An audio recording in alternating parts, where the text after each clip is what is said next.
Magandang hapon po sa inyong lahat mga kababayan, sa ating mga kababayan po sa iba't ibang bahagi ng mundo. Magandang hapon po sa inyo. Tinanong ko po ito na sasagutin ko po yung taong sumisira po sa akin dyan sa France. Ang pangalan po niya ay si Jack Balico. Dati po itong sumusuporta sa akin. I don't know ano nangyari sa pukote niya. And I have to answer and I will explain. Now, linawin ko, wala akong pinapanigan sa magkabilang panig.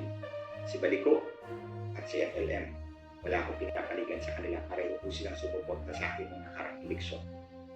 Pero, hindi ko hahayaan na ang isa sa kanila ay sisirain ako na hindi ko man lang ipagtanggol ang aking sarili. So, andito ako ngayon sa inyong harapan para ipagtanggol ko ang aking sarili sa mga paninira ng kapang ito. Unang-una, hindi po natin nabubusan ang ating pukote para malaman po kung anong nasa laman. Anong laman ng kagunan? Hindi ko mabubuksan ang utak niya. Kahit ang Supreme Court sinabi, we cannot open the mind of person or the brain of person para malaman natin kung anong intention niya. So ako naman, aantayin ko na lang. At inantay ko lang. Nagdusa ako sa kanyang mga kamay sa loob ng 2 buwan para malaman ko kung ano talaga ang kanyang intensyon. Dahil hindi ko naman mabubuksan ang kanyang pukote. So nag-antay ako para makita ko talaga kung ano ba talaga ang balak niya, ang intensyon niya, kung bakit ginawa niya ito. So as we go along, I will go back itong mga sinasabi sa unahan habang nandun na tayo sa bulungan. Now, kung ako ay nakikipaglaban ko, I have my own set of internal rules. May patakaran ko kung sinusunod sa sarili ko. It's a form of disciplinary, pang-disiplina ko na lang po sa sarili ko. I don't know about you. At ako, meron akong mga rules na sinusunod at hindi ko binabali yung rules na yun. So, meron akong 3 rules na applicable dito sa kasong ito. Itong ginawa ni Balico. Unang-una, sa panahon ng epidemic, kung sino man matutulong sa naghihirap na taong bayan, hindi ko titirahin. Malinaw yan, sinabi ko yan sa kanya. Kung sino man ang tutulong na tao sa taong bayan na naghihirap sa panahon ito, hindi ko titirahin. Si FLM man yan, o si Leni Robredo man yan, o kahit pa kung si Carranza. Alam mo kung gaano kalalim ang galit ko kay Carranza. Pero kung nakikita ko po si Carranza na namimigay ng bigas, hindi niyo ako maririnig at titirahin ko si Carranza. Pero hindi po ibig sabihin, Carranza, na mamigay ka ng bigas bukas. Kasi tapos na po ang Enhanced Community Quarantine. Ito lang po ang iniintay ko. Bakit ba ECQ? Kasi sa panahon ng ECQ, wala pong trabaho ang taong bayan. Wala po silang kita. Wala po silang perang pambili ng pagkain. Doon sila nangangailangan ng tulong. Ng kahit sino man pwedeng tumulong sa kanila. Ako tumulong po ako pero hindi ko po kaya. At hindi ko po ibabandilyo sa mundo kung sinong tinutulungan ko. Kaya nga po sinabi ko, kung si Carranza man ay namimigay ng bigas, hindi niyo ako maririnig na titirahin siya. Dahil ang tinutulungan niya ay ang taong bayan na naghihirap sa panahon ng paghihirap. Hindi ko rin po titirahin, kaya po hindi po ako sumagot. Kasi sa sagot kong ito, matatamaan din sila ni Robredo. Inalagay din po siya ng tulong. So kaya nag-antay po ako ng 2 buwan. Hindi na po ngayon ECQ. Modified Community Quarantine na po tayo. So relax na po yung quarantine rules. The people are out. May trabaho na po sila, may kita na po sila, so hindi na po matindi ang pangangailangan nila ng tulong. So pwede na po ako magsalita. So kaya nga po, andito po ako sa inyong harapan ngayon. Now, ang pangalawa pong rules ko, pangalawa na rules sa sarili ko, hindi dapat isama ang pamilya. Kung may titirahin kang tao, hindi mo dapat isama ang pamilya. Tingnan niyo po ako. Ang tindi ng galit ko sa 20 pulis na pumatay kay Richard Santilla. Ang tindi ng galit ko kay Pitalio, kay Carranza, kay Garduque, kay Tusio, at sino-sino pa mga pilato dyan sa Philippine National Police na kasangkot dito. Pero minsan, hindi niyo ako narinig na tinira ko ang pamilya. Bakit? Dahil walang kinalaman ng pamilya doon. Later, you will see kung bakit hindi ko pwedeng kampihan si Balico. Hindi kasama ang pamilya. Sa totoo lang po, may isa dyan. Sa 20 pulis na yan, may isa dyan. tita po niya, humingi ng tulong sa akin. Tinulungan ko pa. Binigyan ko pa ng pera. Sa nakakira, kalaban ko ang pamangkin niya. Humingi siya ng tulong sa akin, binigyan ko pa. Dahil hindi kasama ang pamilya. No matter gaano katindi ang galit ko sa tao, hindi ko isasama ang pamilya. They're out of the picture. Wala silang kinalaman dyan. In the same way dito, hindi dapat isama ang pamilya. Pangatlo, igalang mo ang babae. Nakita ko kung paano mo ginalang o trinatar si Lisa. Balik ko. That's a no-no for me. As if hindi ka rin lumabas sa nanay mo. Ang babae ay dapat igagalang at hindi bubisitin at pagmumurahan sa harap ng maraming tao. Those are the 3 rules. Ito yung 3 batas na sarili ko, pang-disiplina ko sa sarili ko that I apply. At dito is applicable. Marami pa po akong rules, pero hindi yun applicable. Dito lang po. Applicable yun. That's my means of disciplining myself. Kaya po, 2 buwan bago ko po sinabot natatag ng taong ito sa akin. 2 buwan, nagtiis po ako. Unang-una, ilalatag ko naman sa inyo kung bakit 2 buwan. Natapos na tayo sa 3 rules ko na ina-apply ko dito sa kasang ito. Dito naman tayo sa 3 rason kung bakit 2 buwan nagtiis ako. Unang-una, ang kaso ni Richard Santilla. Tingnan po ninyo ito, mga kabayan. Ito po ang final ng Department of Justice. Ganito po kakapal, 1,600 pages. Ito po ang final ng kalaban natin. Ayan, ayaw po ilang pages iyan. Ito rin po ang final natin. Ayan. Ganyan kakapal ang kaso ni Richard Santilla. Ito pa lang po. So paano po yan babasahin ng husgado? Sino magbabasa sa ganitong kakapal ng filing sa korte? Sinong prosecutor ang magbabasa niyan? So kaya nga po binuhos ko po ang lahat ng panahon ko para po itong ganito kadami na i-reduce ko po ganito na lang. Yan na lang. So tingnan po ninyo gaano kakapal yan. At tingnan nyo ito ang summary. Kunti na lang. Short pa to. Long ito. Short ito. Diyan po binuhos ang ating panahon. Siguro 5,000-6,000 pahina ito. Ito, 645. Pero hindi po madali yan. Lahat ng ebidensya hahanapin ko. Isa-isa. Dahil nga, ang husgado hindi magbabasa ng ganito kakapal. Ang prosecutor hindi rin magbabasa ng ganito kakapal. Sino ba? Kahit ito, mga kababayan, summary na po ito. Mahirapan ka pang magbasa sa 645 pages. Kaya nga po, ang ginawa ko, yung 645 pages, ginawa ko pang 3 pages na lang. Ito yun. Drawing. Basahin mo lang kung anong ibig sabihin nito. May 2 pages ito sa likod. 3 pahina lang. Alam mo na, yung buong kaso ni Richard Santilla. Doon ko binuhos ang aking panahon. Hindi ako makisawsaw sa mga gulong wala akong alam. First and foremost. Hindi ako makisawsaw sa mga gulong wala akong alam. At hindi ko alam kung anong motibo niya. Kaya nga po, nag-antay po ako. So, that's the first one. Itong pangalawa, ito yung sinasabi ko mga disiplina ko sa sarili ko. Ito yung mga internal rules ko sa sarili ko.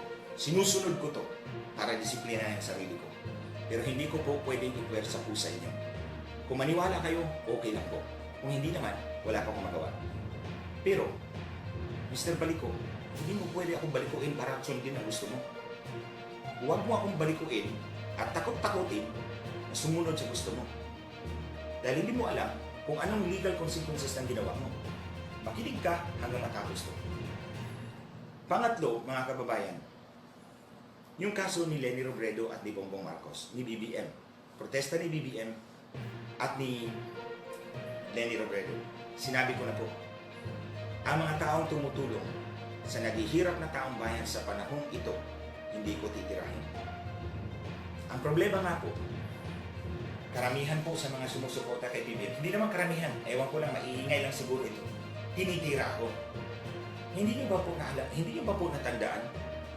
Sino po bang humarap sa Senado para ibulgar ang pandaraya ng kampo ni Lenny Robredo noong 2016?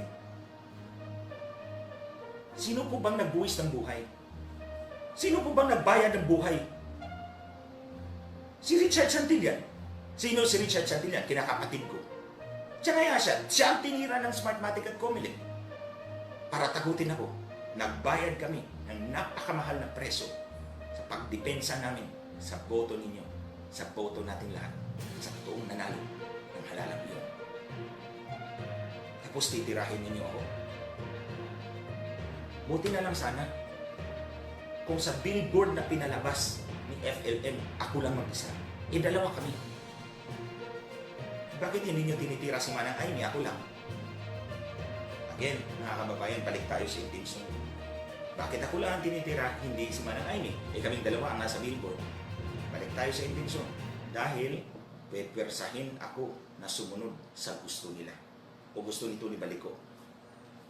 So, kaya nga po sinasabi ko, hindi ako pwedeng sumagot at the time dahil matatamaan si Lenny Robredo.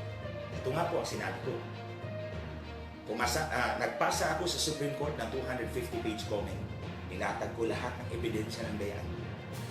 Hindi sumagot si Comelec, hindi sumagot si Smartmatic, hindi sumagot si Lenny Robredo. Pabor yun kay BBM. Pero wala akong expectation ng kahit anumang sugit. Ginagawa ko to dahil ako mismo biniktima ng sindikatong ito. Si BBM din biniktima ng sindikatong ito. Tayong lahat biniktima ng sindikatong ito.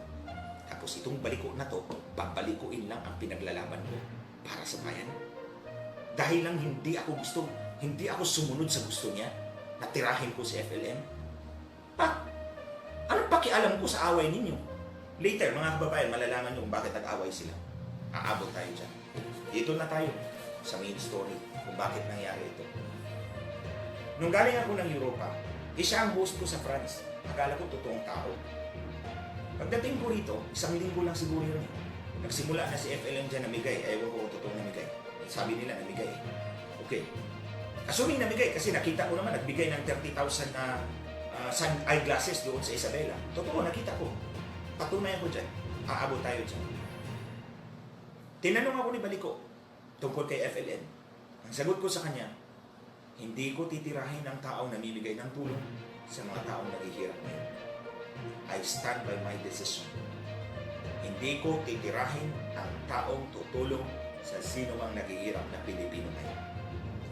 Wala akong utang na loob kahit kanino. Ang tinitingnan ko lang ang kapakanan ng bawat Pilipino. Hindi ko kayang tumulong sa lahat ng Pilipino. Kaya kung sino man ang tutulong dyan, susuportahan ko. So, kaya po hindi niyo ako narinig na nag-post tungkol kay Lenny Robredo. Kasi kahit si Presidente, sinabi ni Presidente, di ba kung natandaan ninyo, tinanggal niya si Manny Luna. Kaibigan ko po yun. Tinanggal niya kasi si Manny Luna, pina-imbestiga si Lenny dahil nakikipagkumpetensya daw sa gobyerno. Mali po doon si Manny. Kaibigan ko po si Manny, pero mali po siya.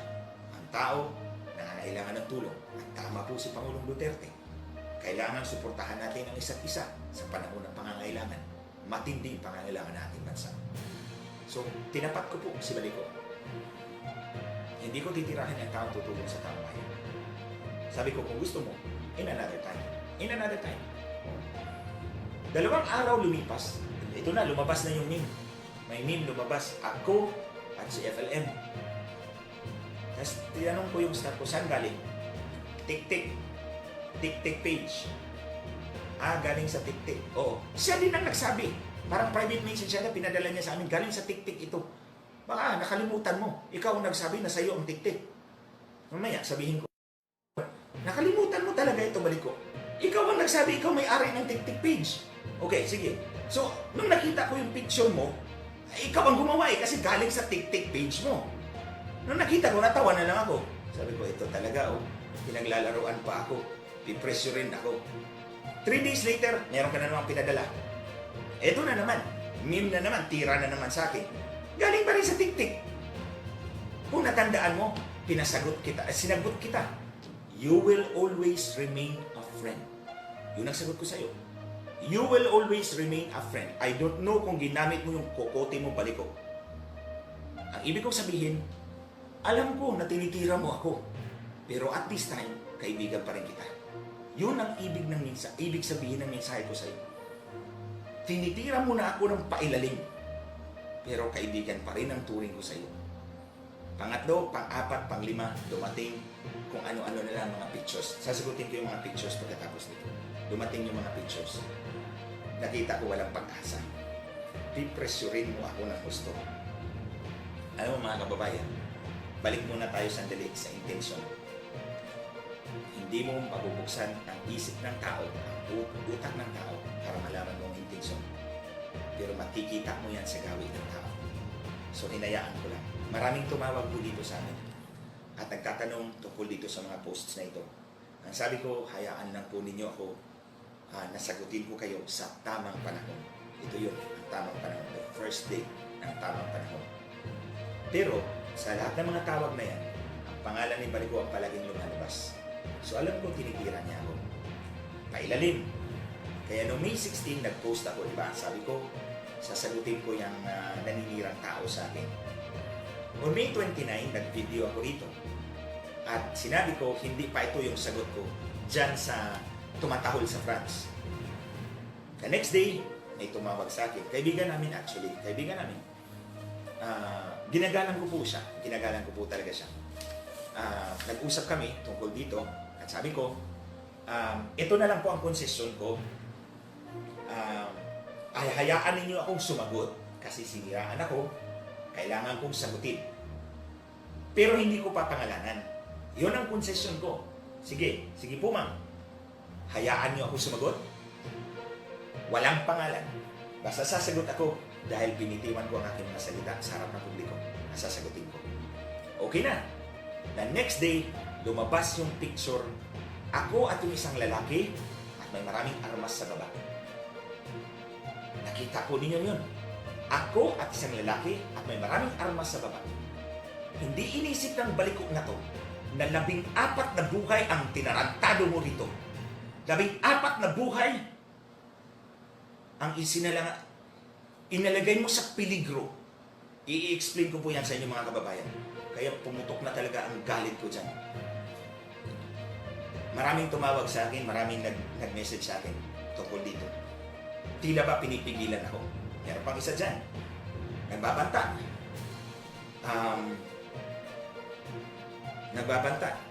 Na meron siyang alas. Ilabas mo yung alas mo! Ang ina. Ilabas mo yan! Sige, tingnan natin. Basta ito ang masasabi ko sa inyo mga kababayan. No one can stop me. No one can blackmail me. Walang makakapag-blackmail sa akin. And I will never bow down to pressure. Hindi nyo ako mapipilit sa gusto ninyo. Panininigan ko yan. At ilabas mo yung alas mo. Kasi ilalabas ko rin yung alas ko. At sigurado ako, tanggal ka dyan sa France. Labas ka dyan. Tandaan nyo mga kababayan, sinubukan na to ni Brillantes sa akin dati. Kinasuhan niya ako ng election offense. Pumick up siya dyan ng testigong kriminal. Kinasuhan niya ako sa Comelec. Si Comelec pa ang investigating prosecutor. Tingnan mo, commissioner ng Comelec, chairman ng Comelec, kinasuhan ako ang nag-imbestiga ang Comelec Law Department pa. Pinaalam sa akin ng TV5. I remember it was TV5. Pinalabas ko kagad sa social media ang picture ng kanilang testigo. Testigong ito ang affidavit ng scam ng 100,000. Ito, binili ang 3 tuta, 50,000, ang cheque tumalbog, minakaw, nawala ang tuta. Ito, minulstiya yung bata. At ito ang worst. Dati may pulis po akong gwardya. Sinuli ko na po sa PNP. Itong testigo ni Brillantes, inudyukan pa yung pulis ko na mang-hold up daw ng gasoline station doon sa Tacloban nung nag-brown out pa ng Yolanda. Imagine, anong klaseng testigo ni Brillantes yan? Nung nakita yun ng mga media, the next day wala na pong news. Hindi na po pinick up ng media yung news. Kasi alam nila na yung tira nyo ng Comelec at Smartmatic sa akin. Si Smartmatic pa ang namigay ng press release doon sa labas ng Comelec. Pero the next day, wala na pong balita. Kasi nakita ng media, ito pala ang klase ng testigo ni Brillantes, criminal pala. Now, 2 months after nangyari ito, natalo si Brillantes sa Korte Suprema ng kanyang 240 million contract. Nagbayad siya. Ang sumunod, pinick up naman ni Bautista, yung may tagong yaman na 1 bilyon. Pinick up ni Bautista ang kaso. Ilang buwan lang, natanggal sa pwesto. Sino pang may atraso sa akin? Si Albayalde. O ayun, natanggal din sa pwesto. Si Carranza. Ito ang birthday wish ni Carranza. Ayaw niyang umalis sa Region 4A. Siguro maraming pera talaga dyan. Ayaw niyang umalis. Hanggang doon na lang daw siya mag-retire. E nangyari yung kay Richard. Pagkatanggal na Albayalde, natanggal din si Carranza. Goodbye. Wala na siyang happiness. So, ang sa akin, huwag niyo akong takot-takutin, balik ko. Huwag mo akong takot-takutin. Ilabas mo kung anong ilalabas mo. Sasagutin kita. I will deal with you properly at the right time. Now ngayon mga kababayan, here we are today. Nandito tayo. Na nakikita ko intensyon. Gusto ni Baliko, nakampihan ko siya laban kay FLM. Yun lang naman talaga, malinaw eh. Ito si Baliko, pinipressure ako ng gusto. Pinapalabas yung mga paninira sa akin para tumakbo ako sa kanya.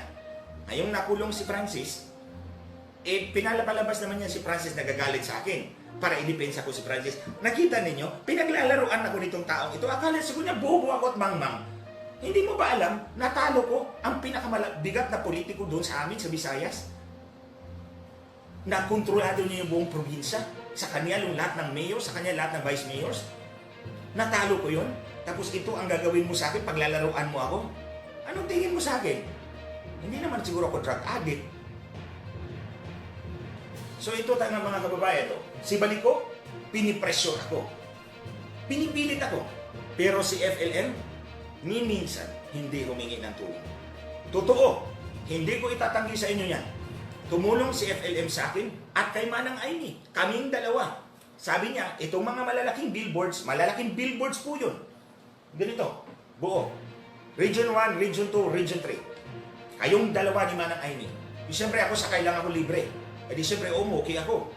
Alam naman, beggars are no choosers. So ayun, ginawa. Si Manang Aimee, tsaka ako. At nagpasalamat ako sa kanya. Tinulungan niya ako. Pero, kinulekta ba niya? Siningil ba niya ang tulong niya? Hanggang ngayon, nandun siya sa loob ng NBI Detention Center. Hindi siya humingi ng tulong sa akin. Ikumpara mo kay Baliko. Anong ginawa ni Baliko? Siniraan ako ng siniraan para tumakbo ako sa kanya at magmamakaawa. Sa tingin mo magmamakaawa ako sa iyo? Hindi ako luluhod sa iyo, Baliko. Luluhod na ako sa ating Diyos. I make that clear to you. Ni minsan, hindi mo man naisip, hindi kita tinawagan. Matapos yung pangatlong meme na pinakita mo sa akin, galing sa TikTok na page mo, hindi na kita tinawagan at hindi na kita kinausap to let you know na alam ko, hindi ako tanga, Baliko. Hindi ako tanga. So ngayon mga kababayan, nakikita ko yung intensyon sa dalawang magkabilang panig. Wala akong pinapanigan sa kanila. Pinapaalam ko lang sa inyo ang ginagawa ni Baliko dahil hindi maganda. Sobra na yung mga armas na pinakita mo. 14 na buhay ang inilagay mo sa peligro sa alanganin. I'll explain it sa inyo, mga kababayan. So, dati kasi, nung ako'y congressman, alam mo naman sa baba, mga leaders ko nag-aaway din. Nag-aaway, may faction-faction yan.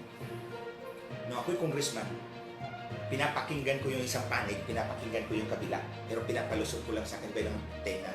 Hindi ko inaksyonan. Hindi ko inaaksyonan yan. Inaantay ko lang na lalabas ang tunay na kulot, lalabas ang tunay na dahilan o intensyon ng magkabilang panig. Exactly kung anong ginawa ko na yun, yun ang ginagawa ko dati nung ako'y congressman. Pag nag-aaway yung mga leaders ko, pinapakinggan ko pero pinapalusot ko lang sa kabilang tenga. Hinahayaan ko that the problem will solve itself. Lalabas at lalabas yan ang tunay na kulay at ang tunay na intensyon ng tao. At ito nga, lumabas ang tunay na kulay ni Baliko. So, balik tayo sa sinabi ko kanina, inantay ko. Nagtiis ako ng 2 buwan sa mga paninira, mga atake ni Baliko. Tiniis ko yun. Para lang malaman ko ang intensyon. Now, ito ngayon mga kababayan, pinapakita nila na magkaibigan kami ni Francis, na may connection kami. Pero si Baliko, hindi po niya sinabi sa inyo na magkasama rin po sila noong 2016. nung kampanya ni BBM. Magkasama yan sila. Nag-away nga yan kasi blinak yata ni FLM si Balico doon sa kanilang chat group. Yun ang pagkakaalam ko. Blinak siya, nag-away na sila ng gusto. Ngayon, ang pinaglalaban ko para sa buong bansa, idadamay mo ako dahil na-block ka sa Facebook. Grabe ka naman. Ewan ko kung saan galing lupalop ang isip mo. Imagine, nag-away lang sila siguro. I don't know kung ano pang rason, ha? Hindi ko alam kung ano pang rason. Basta one of the things I know, blinak yan sa Facebook, nagalit siya, ayun. Ayan, nagwawala. Kasi pagwawala niya, dinamay ako. Dinamay pa si Yusek Densing. Dinamay pa yun. May isa pang senador. At yung isa pang malapit kay Presidente. No? Malapit na tao na yun kay Presidente. Pamilya na yun ni Presidente. Itong isa, pinagkakatiwalaan ni Presidente. Itong isa, kay Presidente rin. Tinira pa. Akala mo siguro kung sino ka. Ano ka ba dyan sa France? Pinapalabas mo yung mga conversation, hindi mo ba alam these are protected? Private conversations yan, pinapalabas mo. Ewan ko kung saan mo pinick up yun. O ganino galing yun. Nakita ko yung mga paratang mo doon. Wala kang ebidensya. Pinick up mo lang sa iba. At pinalabas mo. That's hearsay evidence. O ito, balik tayo doon sa TikTok. Sinong TikTok? Sino may-ari ng TikTok? Ikaw. Natandaan mo, February 28? I don't know kung nasa matinong pag-iisip ka at the time. February 28, dumating ako dyan sa France February 27. Sinundo ko ako sa airport. Gabi na, nag-dinner tayo. That time, di pa kita masyadong kilala. Ngayon kilala na kita balik ko. So nag-dinner tayo. The next morning, late tayo dumating kay Ambassador. Nag-courtesy call tayo kay Ambassador. Tapos pumunta tayo sa Eiffel Tower. Hindi ka umakyat, kami lang ni Mike umakyat. Pagbaba, nagkape. Gabi na, pumunta tayo sa bahay ng pulis na kaibigan mo sa France. Along the street, sinabi mo, may pambanat ka. Yung tik-tik, may mga accounts kang pambanat. O tingnan mo yung termino, pambanat na accounts. Tik-tik ang minensyon mo. Ito lumalabas yun sa tik-tik galing. So meron tayong presumption sa ating rules of court na kung ikaw ay gumagamit ng mga taking dokumento, ikaw ang gumawa nun. So by analogy, kung ang mga mga paninirang memes na ito ay galing sa iyo, then ang presumption is ikaw ang author. Galing sa iyong page eh. Kung matino ka, hindi mo ilalabas. O ipapakita mo muna sa akin bago mo ilabas. Pero lumabas yun doon. Pinapakita mo, pinapalabas mo, galing sa iba. Natatandaan, hindi mo natandaan. Nakalimutan mo. Inamin mo na ikaw may-ari ng TikTok page. Kaya nung nakita ko yung unang meme na pinadala mo, alam ko na ikaw yun. Yung pangalawa, tik-tik pa rin, alam ko, ikaw pa rin yun. So, anong gagawin ko? Sitting pretty. Hayaan kitang sisirain mo ako. O mag-expect ka na luluhod ako sa'yo, magmamakakawa ako sa'yo, dream on. Matulog ka na lang, may muta ka pa. Hindi mangyayari yun. Mr. Balico, hindi mangyayari yun. Now, dito tayo mga kababayan, sa ginawa nito, itong taong ito. Balik muna pala tayo doon sa rules. Nakita ko yung post mo. Tinira mo yung kapatid ni FLM. Hindi mo ako madadala sa labang ganyan. Ang kapatid, ang pamilya ay hindi kasama sa kahit anong laban kung hindi sumasawsaw sa laban. Walang ginawa ang kapatid ni FLM. Pero anong ginawa mo? Pinost mo. Anong kasalanan ng kapatid niya? Kayo mga kababayan, kung gagawin yan sa inyo ni Balico, ano kayang gagawin ninyo? Kung kayo ang nasa kalagayan ni FLM. O sabihin na lang natin kalagayan ko at pinaglalabas niyo yung picture ng mami ko, daddy ko, yung kapatid ko. O kung mangyari yan sa inyo. Ano kaya nasa isip niyo? Pangalawa, ang babae ay dapat igalang. Anong ginawa mo kay Lisa doon sa Paris? Pinagmumura mo ng pinagmumura. Para kang hindi lumabas sa nanay mo Kung ito ang klaseng gawi na ipapakita mo sa akin, titirahin mo yung pamilya na walang kinalaman, wala kang galang sa babae, pinagmumura mo, ay bakit ako kakampi sa'yo? Hindi talaga ako kakampi sa'yo. Because the way you do your fight, yung laban mo, is scandalous to me. Hindi ka tanggap-tanggap. Hindi ka tanggap sa akin yan, yung style na yan. Ako lumalaban ako, pero hindi ganyan. Sa sinabi ko ng mga kababayan, I follow my own internal rules. Sarili ko yun, disiplina ko yun. I will not bend it for Mr. Baliko. Kahit baliko siya. I will not bend it for him. Dito tayo sa picture, mga kababayan. Ito talagang sobrang nakapagpagalit sa akin. Inilabas niya yung picture ng isang lalaki at ako. Sa baba nun, pictures ng mga baril. Sandali lang. Alam niyo naman po, mga kababayan, ang kalaban ko po ay mga tiwaling pulis ng ating pambansang kapulisan. Alam na alam po ninyo yan. Alam niyo po, ang kinatatakutan ko po kasi, itong klaseng ganitong paninira ay pwedeng gamitin ng aking mga kalaban at gagawan kami ng information report, intelligence report. Mga kababayan, ito po ang intelligence report na ginamit ng mga pulis. 2 pahina lang po yan. Ayan o, intelligence report version 1, intelligence report version 2. 2 pahina lang ang kumitil sa buhay ni Richard Santillan. Kahit sino sa atin ay pwedeng gawan ng information report na ito ng mga pulis. Kung hindi niya nagustuhan ang pagtitig mo sa kanyang asawa, pwede kang gawan ng ganito at papatayin ka. Kung natalo siya sa tong its dyan, pwede kang gawan ng ganito at papatayin ka. Wala kang kalaban-laban dahil may information report ka. Ito ang pinaglalaban ko ngayon na hindi na mangyari ito sa ordinaryong Pilipino. Kaya pinaglalaban ko si Richard Santillan dahil 2 pahina lang, kinitil na nila ang buhay ni Richard. Hindi na pwedeng mangyari yun sa ordinaryong Pilipino kung lalaban tayong lahat. Kaya itong baliko na ito, ang concern ko, yung pictures na iyon, gagamitin nyo ng kalaban ko, gagawan kami ng intelligence report, at puntahan kami rito, at magkabarilan, magkapatayan. Paano yung 14 na tao rito?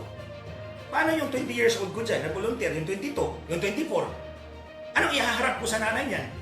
Kung masawi yan, dahil lang sa ginawa nitong baliko na ito. Kayo mga kababayan, kung kayo nasa kalagayan ko, sige, kayo kung nasa kalagayan ko, gawan kayo ng picture na ganyan. Tapos may mga kalaban kayong pulis.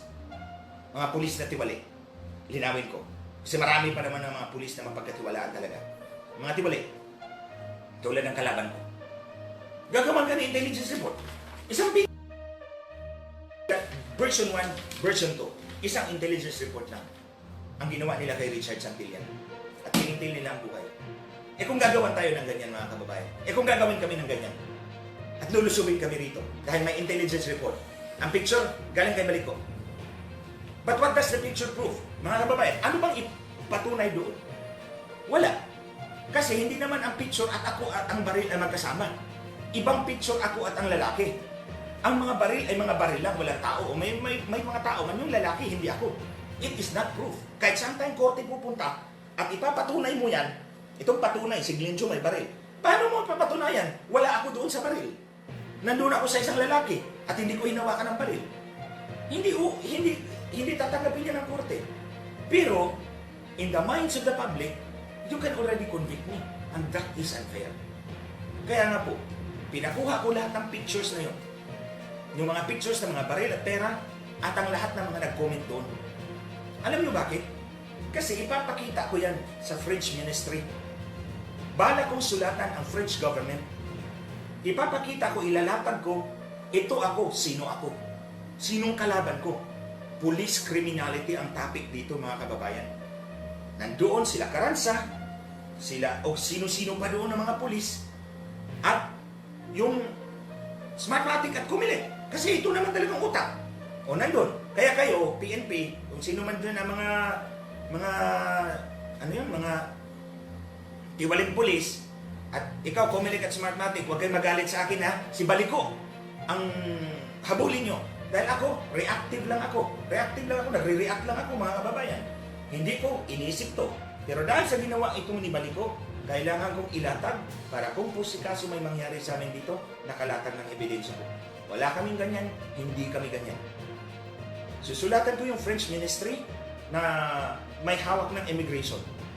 Ilatag ko yung sarili ko, yung ka-issue ko sa PNP, yung issue ko sa Comelec at Smartmatic, at yung ginawa ni Baliko. Dahil ginagamit mo ang pamamalagi mo dyan sa France para manira ka ng tao na walang basihan. Yan. And we are not talking of one life. Hindi lang po isang buhay ang pinag-uusapan natin mga kababayan. 14 po kami dito. Kung maubos kami, o sino mananagot niyan? Si Balico. Paano siya managot? Nandun siya sa France. So ngayon, papaalam ko sa French government, ito ang posibleng mangyari. For as long as protection ko na rin yun. Para alam ng kapulisan, umabot kayo dun sa France. Alam ni Comelec at Smartmatic, umabot kayo dun sa France. Bahala na ang French government kung imbestigahan ka at itapon ka dito pabalik sa Pilipinas. It's all up to you. It's all up to the French government. Basta ako, ipaabot ko ang aking sulat at ang request ko na imbestigahan ka. Dahil 14 na buhay ang inilagay mo sa alanganin. Nilagay mo sa peligro. At hindi mo inisip yun. Dahil galit na galit ka, dahil hindi kita kinampihan sa laban mong bulok. Hindi ako kakampi sa iyo dahil nakita ko, pinabastos mo ang babae. Sinasama mo ang pamilya na walang kasama, ay hindi kasama sa gulo. At pinipressure mo ako, pinaglalaruan mo ako, pinipilit mo ako to move one way or the other. My friend, papunta ka pa lang doon, pabalik na ako. I have one rule. Hindi ko sasabihin yung kung ano yun. Akin lang yun. That's the rule I apply to you. So wag mo akong takot-takutin. Wag mo akong blackmailing. Kasi hindi ako magpapablackmail sa'yo. Tingnan mo na lang. Walang nagawa si Comelec at si Smartmatic laban sa akin. Tingnan mo na lang. Walang nagawa si Carranza, si Albayalde, sino pang Poncio Pilato dyan. Walang nagawa sa akin to stop me. O pinaimbestigan ako dati ni Antonio Mojica ng Comelec, ng Smartmatic. Anong nangyari? Wala silang nakilkil. Wala silang nahalungkat laban sa akin. Kaya umabot tayo, umantong tayo sa pagpatay kay Richard Santillan. What I call selective terrorism.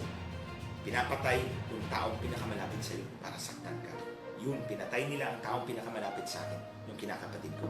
Para saktan ako, para takutin ako. But they are wrong. Don't ever try, huwag mong isipin na makokontrol mo ako, Mr. Balico. Hindi mo ako makokontrol. No one can control me. Kung ano man ang action ko sa buhay, tinitingnan ko kung ano ang mas makabubuti sa mas nakararami. And I remain faithful to that ideals. Ginawa ko yan nung ako'y congressman. At ginagawa ko yan kahit wala akong opisina sa gobyerno ngayon. At hindi ako mamamatay kung hindi ako hahawak ng opisina ng gobyerno. I make that very clear to all of you guys. Hindi ako mamamatay kung wala akong posisyon sa gobyerno. I will not die. So Mr. Balico, ipapaimbestiga talaga kita sa French government at ihingin ko talaga na pauwiin ka dito sa Pilipinas para dito mo harapin yung kaso. Nilagay mo sa alanganin buhay ng 14 na tao, pati yung mga bata. Yung 20 years old ko rito, yung 22 years old ko rito, yung 24 years old ko rito, walang ginawang masama yun sa iyo. Nagtatrabaho lang sila para sa kaso ni Richard Santillan. Pero dinamay mo dyan sa picture na pinalabas mo. But you were not even able to prove anything. Ano ang pinapatunayan mo? Na ako ang boss ni Francis Marcos? Yung ba ang ibig mong sabihin? Paano mo ipapatunayan? Hindi ko naman hinawakan ang baril. At ang baril ay separate pictures. Now, tingnan mo, kinuha ko lahat ng comments ng mga tao dahil yung comments na yun ang mag-interpret ng pictures. Hindi ka kasi abogado. So, hindi mo alam kung paano patunayan ang isang bagay. Ako, papatunayan ko na itong ginawa mo malisyoso. Malisyoso dahil tingnan mo ang epekto ng mga comments ng mga tao. So kung gumamit ka ng trolls doon at nag-comment, bahala ka na. Kasi nag-comment ka doon ng negatibo, ay makikita yon. O hindi naman alam ng French government kung troll yun o hindi. Pero ang nakikita nila negatibo. Dahil negatibo, malisyoso ang post mo. So, tandaan mo. Tandaan mo itong sinabi ko sa iyo. Hindi lahat ng tao susunod sa gusto. Huwag mong ambisyonin na kontrolin. Huwag mong isipin na ikaw ang nagpakulong kay FLM. Hindi ikaw. Ang nagpakulong sa kanya, complainants. Ang complainants na nagreklamo sa kanya, hindi ikaw. Ikaw, trumpa ka lang dyan. Trumpa na maingay. At dahil akala mo ikaw ang nagpakulong, kaya mo na si Yusek Dinsing, kaya mo na si Senator Bongo, kaya mo na si kung sino-sino pang mga kaming lahat, ewan ko kung saan ka pupulutin. Pero ako hindi kita tatantanan. For as long as you will not back off, hindi kita tatantanan. So I hope I made that very clear to you. Mga kababayan, hindi ko pa pala nasagot lahat. Balik muna. No, hindi pa ako mag-give up. Sagutin ko muna yung picture, yung mga pictures na lang. O ito, may pinalabas ang picture ng nag-distribute ng eyeglass. O totoo yun. Nandoon ako. Namigay si FLM ng 30,000 glasses. Eyeglasses. Hindi ko naman po pwede sabihin mga kababayan na hindi niya binigay kasi nakita ko naman binigay. I will not be honest sa inyo. Kung hindi ako honest sa maliit na bagay, I cannot be honest to you sa mas malaking bagay. Whether you like it or not, sasabihin ko yan. Namigay siya ng 30,000 glasses doon sa Isabela. Nandoon ako. Nandoon si Dr. Grace Karasakal. Sila ang mga optometrist na nasa harap. 20 sila lahat. Na sinusukat yung mata at binibigyan ng eyeglasses. Nandoon si Mayor Jesus Ladaran. Yung pangalawang picture na pinakita ninyo, nananghali. Inimbita rin ako ni Mayor Jesus Ladaran. Sino ba ako para tanggihan ng imbitasyon ng mabuting imbitasyon ng Mayor? Kung nandun si FLM at nandun ako dahil inimbita ko ni Mayor Ladaran. Nangangampanya ako. Ano gagawin ko? Sasabihin ko, shut up, I will not go. Di buti pa, hindi na lang ako tatakbo kung ganun. Di ba? Hindi mo naman siguro iinsultuhin yung Mayor kung mabuti naman yung invitation. Actually, may picture pa yan sa gabi.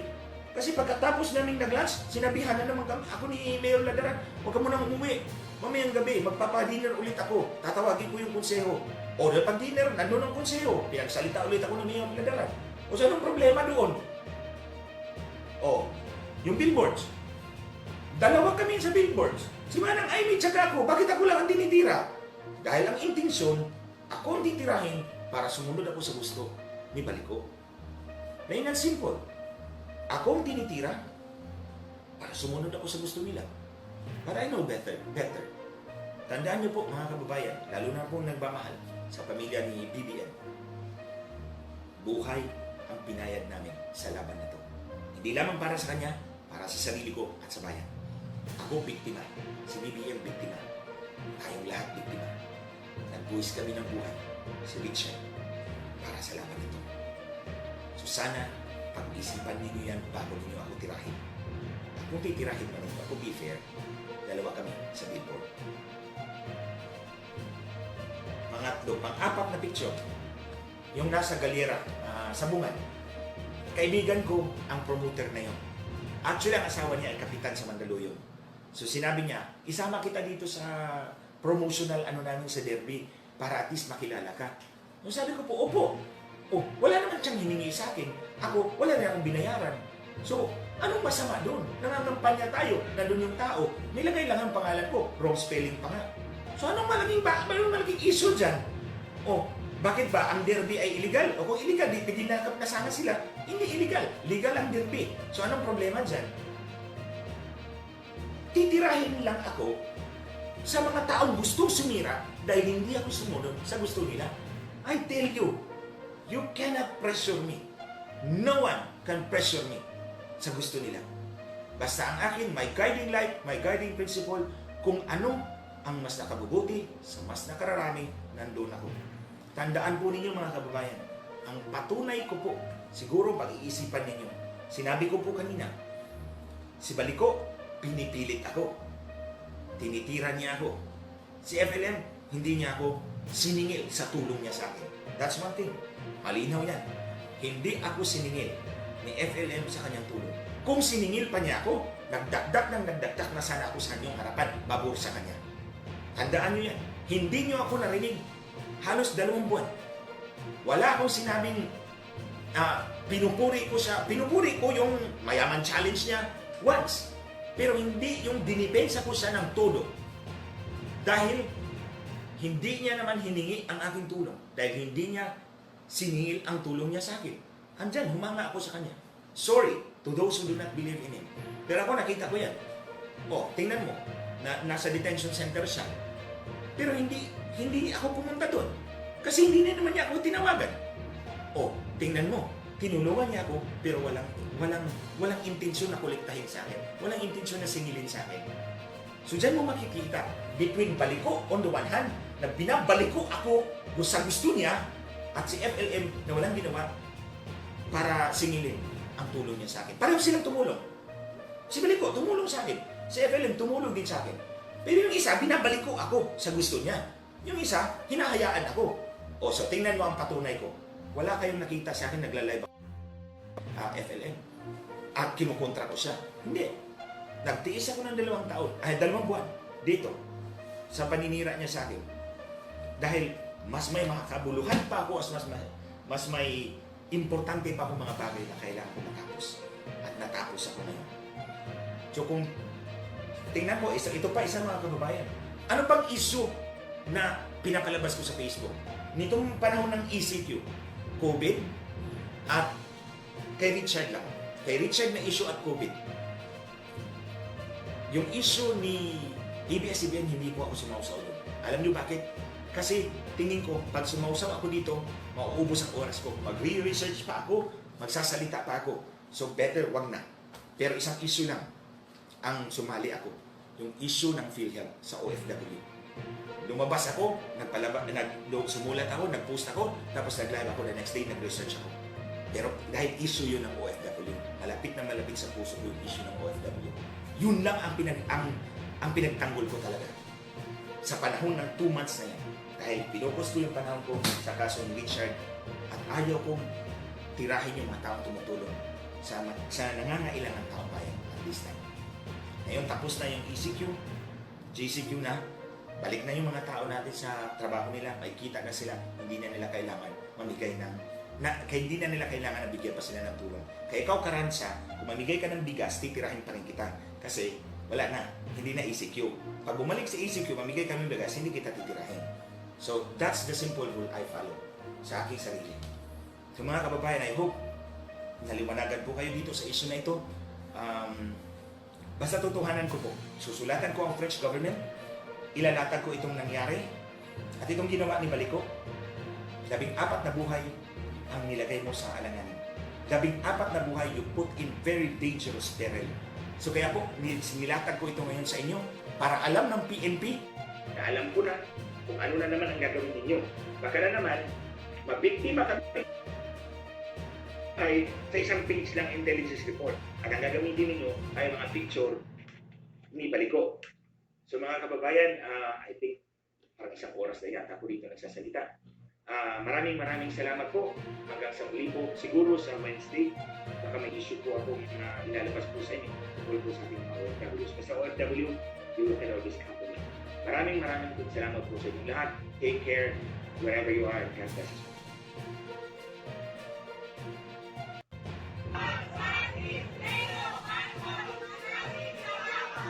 Sir Frances, maraming salamat po. Sige dyan. Thank you po, Frances. Maraming salamat po sa... Salamat. Ano mo, tapos? Francis, thank you. Francis, salamat. Salamat. Subscribe mo ako doon. Ako lahat ng video mo. Francis Leo Marcos, maraming salamat po. Boss Francis, Marcos, maraming salamat. Binigay